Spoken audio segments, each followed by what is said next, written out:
Le vamos a dar la cordial bienvenida, ella se conecta vía Zoom. Gracias por estar con nosotros a través de Manavisión Plus.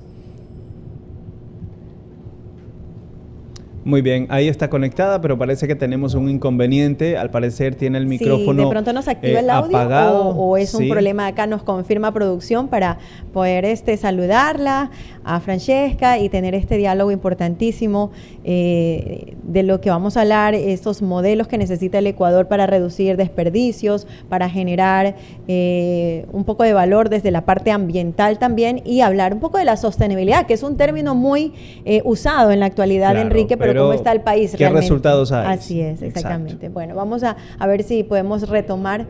Ya, nos avisa entonces producción cuando ya estemos listos para conversar con Francesca Scala. Ella es directora de sostenibilidad de Ecotec. Recordarles que el tema de la economía circular es un tema que al menos pues creería yo que en otros países ha dado muy buenos resultados, Enrique. Es a donde apuntan muchos países, potenciar esa situación, Vani, precisamente.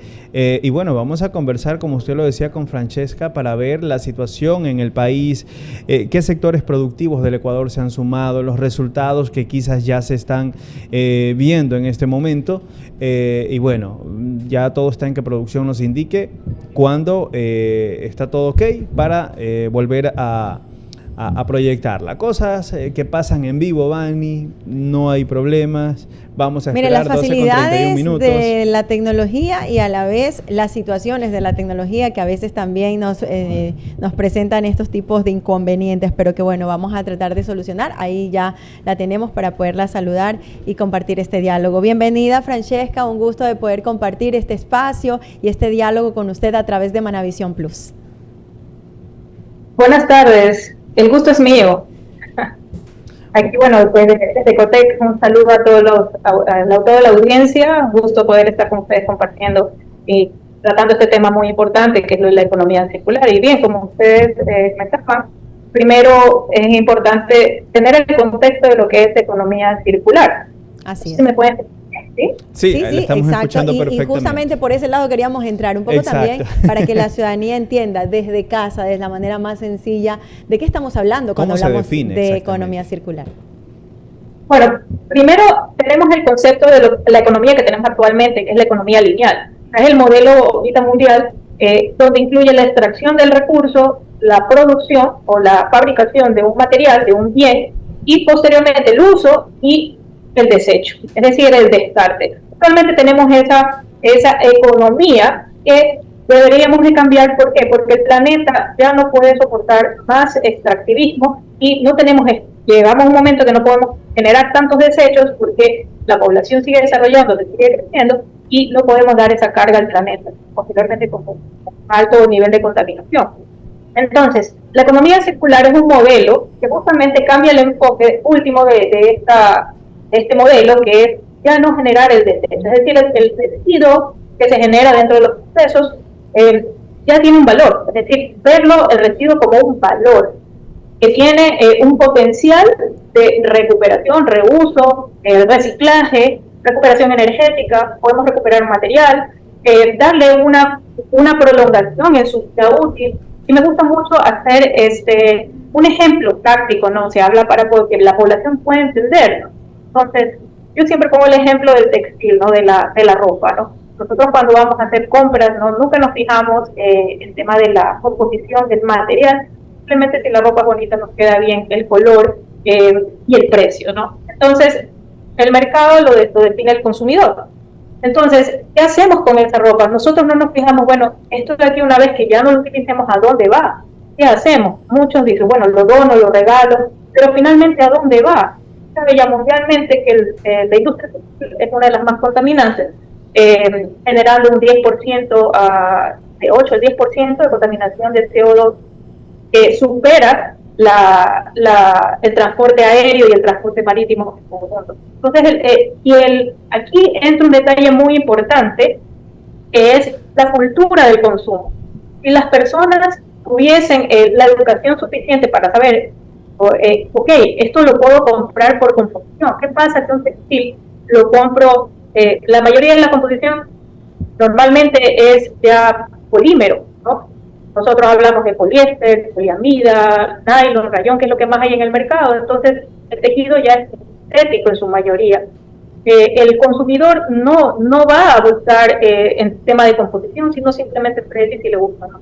Pero a las finales eso va a tener un impacto, porque ya eso llega a un botadero, hasta relleno sanitario, o un botador de cielo abierto, que es lo que también manejamos nosotros en el país. Esto no llega a ser beneficioso para el medio ambiente. Entonces es un contaminante que libera microplásticos. Y esa situación debemos de tener bien clara, tanto la mano se debe de educar, y es muy importante aquí hacer énfasis en la. Muy bien, y cuando hablamos de esta economía circular, en todo caso, Francesca, es importante que estos conceptos y que la importancia de hablar de estos temas no solamente sea a nivel de las empresas, es decir, es importante también que los emprendedores y que desde el hogar tengamos claro de qué estamos hablando y por qué la importancia de que Ecuador comience a incluir esta economía también. Sí, efectivamente ya hemos iniciado un gran paso, que es con la legislación. Tenemos la Ley Orgánica de Economía Circular Inclusiva, que está desde 2021, con su reglamento 2023, y últimamente tenemos una estrategia nacional que está proyectada dentro de 10 años para hacer cumplir esta legislación. Entonces, aquí hay actores muy importantes que se involucran, que es el productor, importador, comercializador. También tenemos la academia, tenemos a la gestión gubernamental, los GATS, ¿ya? Que es importante articular a todos estos actores justamente para poder cumplir los objetivos que traza, en este caso, la ley y el Ministerio del Ramo, que es el Ministerio de Producción y el Ministerio del Ambiente. Entonces, bajo este esquema se han hecho avances ahora iniciales de ciertos productos prioritarios, como por ejemplo aceite usado. Los aceites ya vienen con una estructura de tiempo por considerarse un desecho peligroso, pero que debe de recircular, es decir, volver a recolectarse y gestionárselo adecuadamente. Hay procesos de tratamiento adecuados para poder evitar que ese aceite vaya por los ríos a la tierra. Lo mismo las baterías usadas de los vehículos, ya tenemos un cierre de ciclón, el material puede ser reciclado. También tenemos los envases de agroquímicos, y actualmente se está trabajando sobre el packing a nivel mundial en Europa. Ya se está haciendo regulaciones sobre lo que es el packing. En verdad tenemos que tener mucha conciencia sobre la gestión del residuo de plástico. Entonces es importante también indicar que todo residuo tiene un valor. Entonces tanto la industria, el industrial, puede ver una oportunidad de negocio sobre este valor. Es decir, ¿por qué? Porque reducimos también el consumo de materiales. Al reducir el consumo de materiales mejora también los costos. Entonces son oportunidades que se pueden dar con innovación, con tecnologías que ya están implementadas. Y desde la academia, que se hace investigación y educación, se puede mejorar todos estos procesos. En especial, bueno, nosotros como Universidad de Ecotec ya venimos implementando de tiempo lo que es la conciencia ambiental entre nuestros estudiantes. Nosotros, parte de nuestra misión es formar estudiantes, formar profesionales con conciencia ambiental. Y actualmente tenemos también las carreras de ingeniería, donde es importante formar al profesional que pueda liderar este tipo de procesos que generen estos cambios que son muy importantes dentro de la economía, como por ejemplo la carrera de ingeniería ambiental. Entonces tenemos estas ofertas, esta oferta principalmente para poder reforzar el trabajo que hace el gobierno en poder implementar y que pueda ser exitosa esta ley. Pero algo que quiero hacer énfasis y muy importante, que todo lo que es la legislación y todo lo que se puede trabajar tiene que ir de la mano y tiene que estar encaminado con un proceso de educación desde las escuelas, desde los niños. Porque siempre la cultura, el comportamiento del consumidor es el que está en el mercado. Entonces, si tenemos esa cultura, por ejemplo, de consumo responsable y sabemos qué hacer con lo que usamos y a dónde lo vamos a disponer, eso también es importante que la sociedad civil pueda también aportar, pueda también contribuir y exigir estos cambios, ¿no? Entonces, otro actor importante son los gobiernos municipales, que son los llamados a ya cambiar la estructura de recolección de los residuos urbanos. Entonces, bajo el régimen de la ley, se está obligando ya a hacer cambios con las ordenanzas para poder ya implementar puntos de segregación para poder hacer la recolección por tipo de desecho. Entonces, no todos, lastimosamente, no todos los gobiernos municipales cuentan, por ejemplo, con estos mecanismos, especialmente las ciudades de Guayaquil, que son las que tenemos que trabajar bastante, poniendo unos sitios donde podamos tener puntos de reciclaje o de separación de estos residuos, y también considerar que tenemos que ya pensar en sistemas tecnificados de tratamiento de estos residuos. Muy bien. Nuevas oportunidades con recicladores. Muy bien, mucho gusto. Lo mencionaba y es súper interesante, ¿no? Se viene trabajando ya en este cambio, ¿no?, ambiental para el planeta en general. También leía por ahí la situación, ¿no?, la generación de empleo que puede desencadenar la economía circular. Sin embargo, hay barreras. Actualmente hay barreras, me parece que culturales, sociales, que hacen que la gente no tome conciencia sobre la contaminación ambiental y que, por ejemplo, si en la casa tienes la basura, mezcla la basura orgánica con botellas plásticas que bien pueden ser recicladas, con cartones y demás. ¿Qué se debe hacer en ese sentido para cambiarle el chip a la gente? Como yo dije, vuelvo a hacer énfasis, es importante que dentro del Plan Nacional se incluya como parte de la educación, la prioridad en las escuelas, los colegios, esta cultura hacia los jóvenes de cuidado del ambiente. Esto tiene que estar arraigado en todas las actividades. Bueno, con una buena campaña que los municipios deben de manejar con los ciudadanos, yo creo que sí podemos ejecutar el cambio desde los hogares, pero hay que trabajar conjuntamente los gobiernos seccionales, los gobiernos, los ministerios del ramo y también con el sistema educativo. Entonces, ¿por qué también es importante? Porque al final tenemos que ver que esta es nuestra casa, el planeta es nuestra casa y tenemos que cuidar.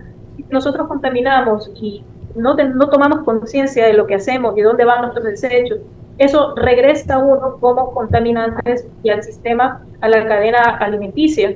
Como vemos ahora, el peligro que representan los microplásticos. Quién sabe todas las enfermedades que podemos tener, la contaminación del agua, como se ve, no podemos darnos ese,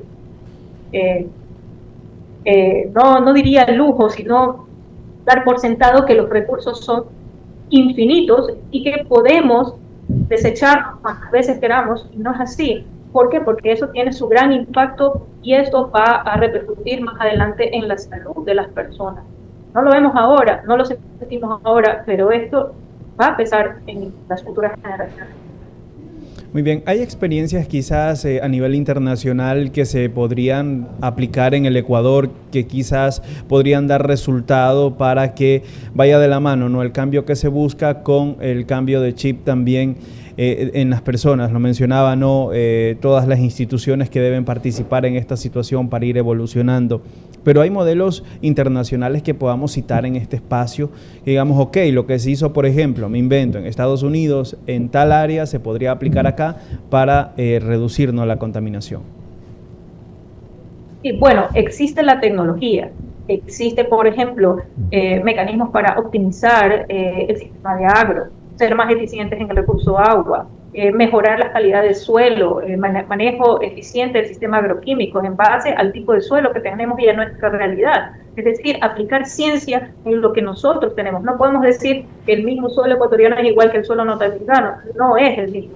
Nosotros debemos regirnos bajo la realidad del país y con la academia ayudarnos en estos procesos de optimización. En la industria, bueno, vamos al ejemplo específico de qué es lo que yo hablaba del ejemplo de los textiles, ¿no? Actualmente, por ejemplo, una gran marca, voy a dar el nombre, H&M en Europa, ya está teniendo sistemas de acopio de sus propias marcas, de su propia ropa, para poderlos reintegrar en la cadena de producción, es decir, reciclar en un proceso de reciclaje y de transformación de esas fibras, cuenta a su mismo proceso.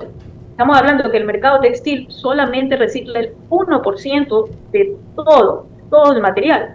Entonces, si empezamos con estas buenas prácticas y exigimos, por ejemplo, a las empresas grandes, a los productores, a los importadores, imagínense en la industria del juguete también tenemos los plásticos. ¿Qué se hacen con esos juguetes que a veces pedimos, los importamos?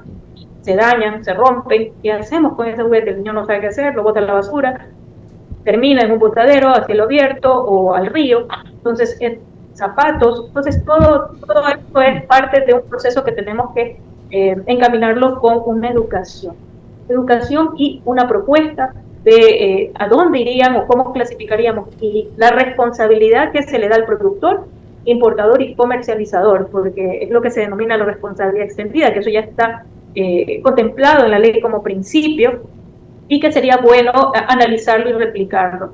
Creo que las grandes industrias ya están encaminadas, porque estos procesos de economía circular no es de ahora, ya tienen tiempo, y hay resultados beneficiosos sobre su optimización, sobre sus mejoras. Las memorias de sostenibilidad mismo lo presentan. Hablamos de las empresas líderes en sostenibilidad, que son un ejemplo, y que muchas empresas medianas y pequeñas pueden replicarlo dentro de su economía. Se puede hacer, pero esto lógicamente acompañado de el apoyo del gobierno, la academia, ya, y la sociedad civil, que esté con la educación y la conciencia sobre la problemática ambiental.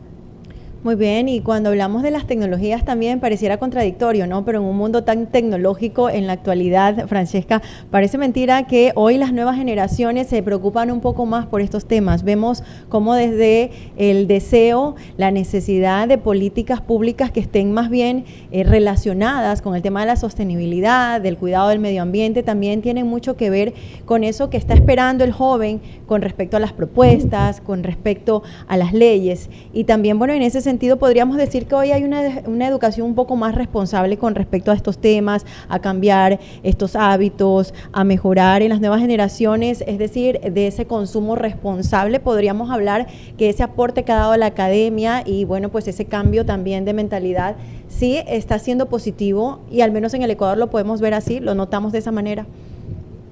Sí, por supuesto, justamente aquí en nuestra Universidad de Ecotec, que nosotros como ADN tenemos la ecología. A los estudiantes les incentivamos mucho de estas prácticas, ellos viven aquí, es un laboratorio vivo de lo que es sostenibilidad. Ellos ya aplican, ellos reciclan, ellos participan, reforestan, y están involucrados. Es más, ellos a veces proponen, por ejemplo, el tema del packing. Me gusta ver a los jóvenes con esas ganas, ese impulso de querer participar y mejorar, y ellos están siempre dispuestos a, si hay una reforestación de manglares, acompañan. Entonces todas esas actividades despiertan ese cuidado hacia el medio ambiente, y no solamente hablamos de la carrera de ingeniería ambiental o de carreras afines al medio ambiente, sino de todas las carreras de ciencia de la salud, de veterinaria,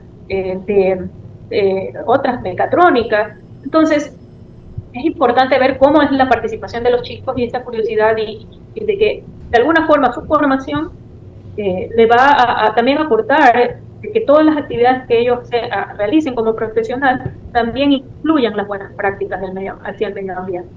Entonces esto lo vivimos en la academia. Ahora yo lo puedo dar información sobre lo que nosotros vivimos aquí en la universidad, pero sí, efectivamente esta generación, la generación Z, está más consciente con este tema de cuidado del medio ambiente, ¿no? Así es, Francesca, y de hecho es que vemos cómo ahora es como parece mentira que la generación de ahora, y desde los niños incluso, vemos cómo es una lucha constante de ellos por incluso inculcar en las personas adultas de la familia a veces hábitos que ellos no tenían, ¿no? Y entonces es como decir, pero ¿por qué haces esto si esto también daña el medio ambiente? Y vemos cómo niños incluso ahora le están enseñando a las personas adultas a cuidar el medio ambiente, y los jóvenes quieren un planeta mucho mejor, están en esa exigencia, ¿no? En este sentido, ustedes desde la academia, ¿cómo han venido viendo el interés, por ejemplo, de los jóvenes con respecto a este tipo de carreras? Porque hablábamos de que sí, se han dado avances en el tema legislativo, hablamos de políticas, incentivos de pronto que a través del gobierno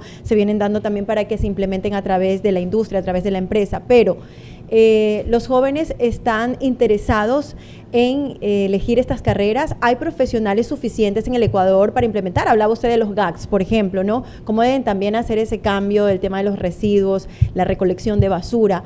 ¿Hay realmente los profesionales suficientes en estas ramas o todavía falta por hacer? ¿Hay que dar más información, de pronto de que conozcan que estas carreras tienen también un futuro importante y un espacio importante, y también hay sectores donde se necesitan profesionales como ellos?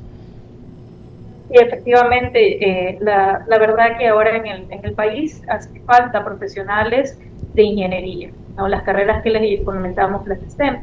Entonces, estamos hablando que aproximadamente un 22% de la población universitaria, 23%, bueno, de acuerdo a datos últimos de titulación del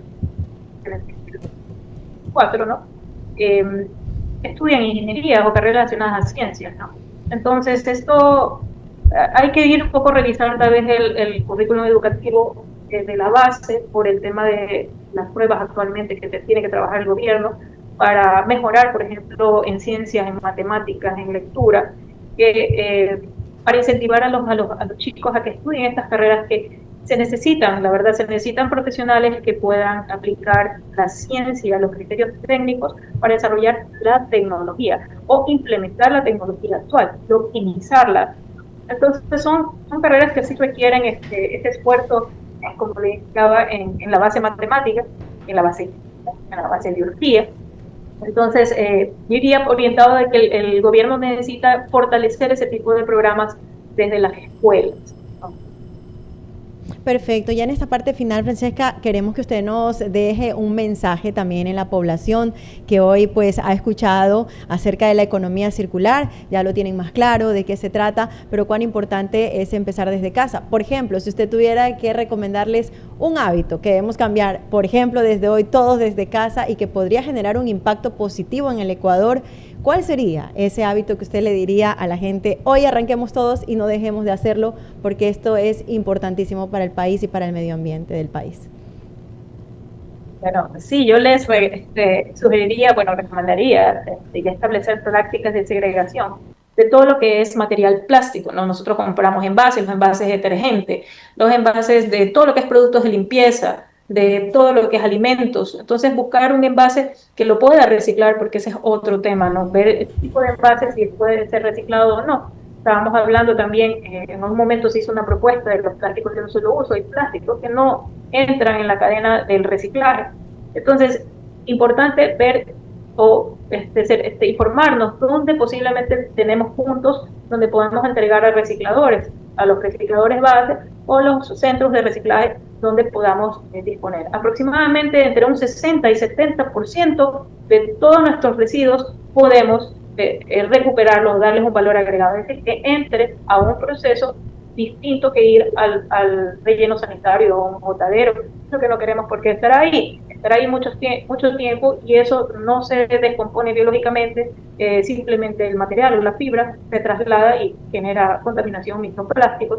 Entonces eso va a demorar mucho tiempo y a la final les repercute en nuestra salud y la salud de los animales, ¿no? Los animales, las plantas y todo el ecosistema. Entonces, desde las casas, poder 60-70% aproximadamente, dependiendo de cómo es la cultura de consumo de las viviendas, ¿no? De las personas, tratar de separar el material, limpiarlo y entregarlo a los sitios de los centros de separación, de recogida o de reciclaje que pueden estar más cerca de sus hogares. Perfecto, muchísimas gracias por habernos acompañado y por esta guía importante y la información con respecto a este tema que hoy se habla más que nunca, pues, y hay que ponerlo en práctica, no solo hablarlo, sino también ponerlo en práctica. Gracias, Francesca. Muchas gracias a ustedes.